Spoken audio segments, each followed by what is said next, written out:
So these are my pants. I got at TCIA, what was it, 2017 I think, when it was in Columbus, Ohio.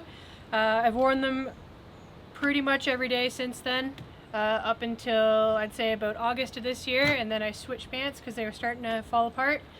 I've beaten the hell out of them. As you can see, I didn't even wash them. I think it was a sycamore job I finished up on. So today we're going to destroy them. We're going to test what it's like with a battery saw, because I know a lot of people are talking about how battery saws are not being stopped by chainsaw pants, but I think that's just a rumor, and so we're going to disprove that today. Okay, visor, got earmuffs. Okay, I'm going to go right there? Yeah. Alright.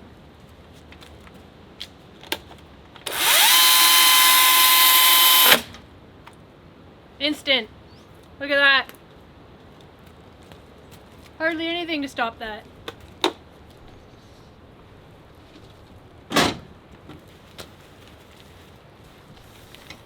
So I'm just going to put my hand up underneath just to have a look. Can I just pull it down a bit? It's not even through the mesh. If that was me, I would be unscathed, I think. As you can see. It's perfectly fine. Nothing even came through. Mm-hmm.